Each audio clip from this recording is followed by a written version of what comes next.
So this comment was left on one of my videos talking about the giant tapestry piece that I'm working on. I'm sorry if I sound a little stuffed up. I have an ear infection, so I am a little stuffed up.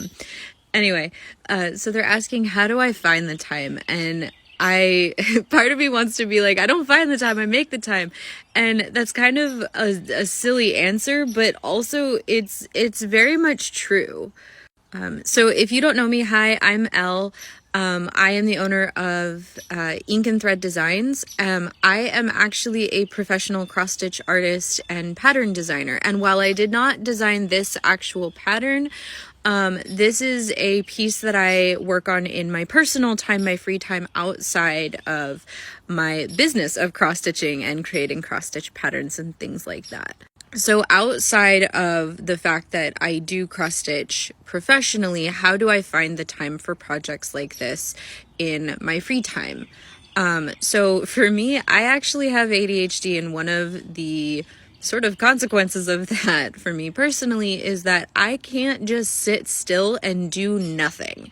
I have to have my hands busy doing something all the time. I can't sit and watch TV or watch a movie or anything like that without keeping my hands busy.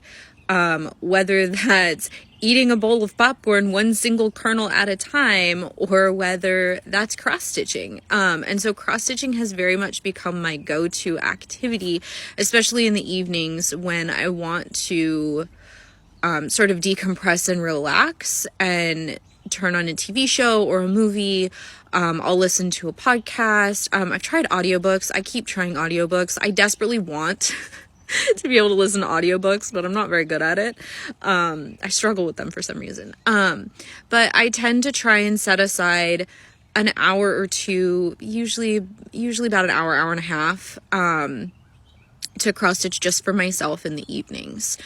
Trying not to work on any work projects, not work on stuff for commissions, not be building new patterns, things like that. So that's typically when I'm setting aside the time to work on this tapestry piece and things like that. But yeah, so thank you for the question. And if anyone has any other questions about my projects or my process or things like that, be sure to drop them in the comments and I'd love to answer your questions.